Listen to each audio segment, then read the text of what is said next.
Hello everyone. मैं हूं आपका दोस्त लक्ष्मण और आज मैं आपके लिए लाया हूं कुछ नए और बेहतरीन वर्ड्स जिन्हें यूज़ करके आप अपने इंग्लिश को बेहतरीन बना सकते हैं। So without wasting time let's start. आज का हमारा पहला वर्ड है presume, which means to take as a true. Hindi में बताए तो इसका मतलब होगा किसी भी बात को सच मान लेना, यानी कि हमें कोई कुछ बता रहा है और बिना सोचे समझे हमने उस बात को सच मान लिया। अगर कुछ एग्जाम्पल देखते हैं तो हमारा पहला एग्जाम्पल होगा सी presumed that today is my birthday, यानी कि उसने इस बात को सच मान लिया कि आज मेरा जन्मदिन है।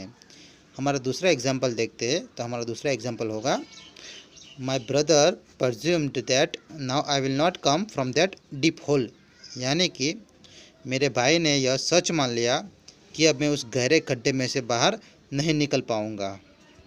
आज का हमारा अगला वर्ड है इवेंचुअली, यानी कि फाइनली, इन द एंड।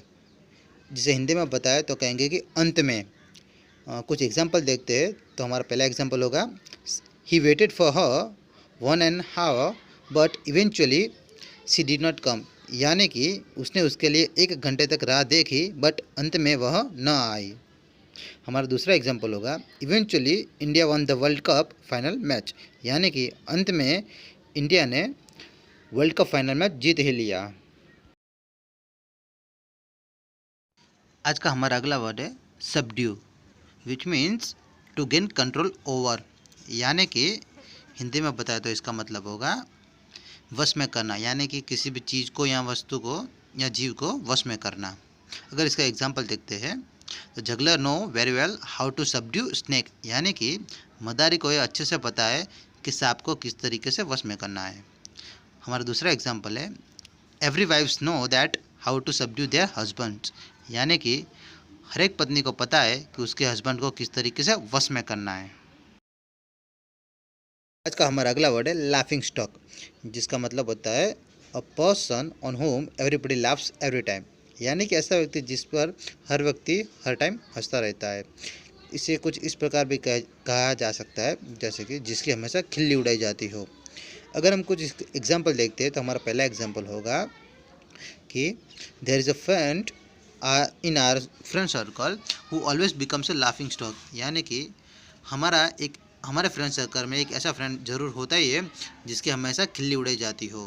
हमारा दूसरा एग्जाम्पल है I don't want to be a laughing stock anymore, यानी कि अब मैं ज़्यादा समय के लिए हंसी का पात्र नहीं बनना चाहता। आज का हमारा अगला वर्ड है ट्रावेस्टी, जिसका मतलब होता है joke of a serious issue.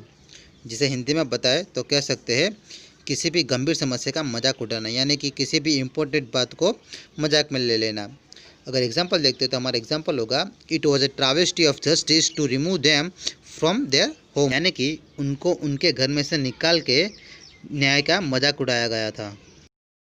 अगर दूसरा एग्जाम्पल देखते हैं तो हमारा दूसरा एग्जाम्पल होगा कि please don't make a travesty of anyone's poverty, यानी कि किसी के भी गरीबाई का मजाक मत उड़ाओ।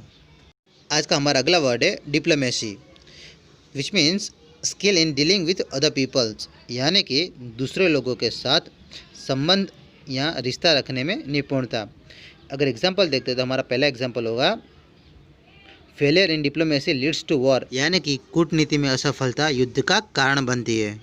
हमारा दूसरा एग्जाम्पल होगा the government avoided a war by successfully resolving the issue through diplomacy, यानी कि कूटनीति का इस्तेमाल करके सरकार ने एक मुद्दे को बड़े युद्ध में परिवर्तन होने से बचा लिया था।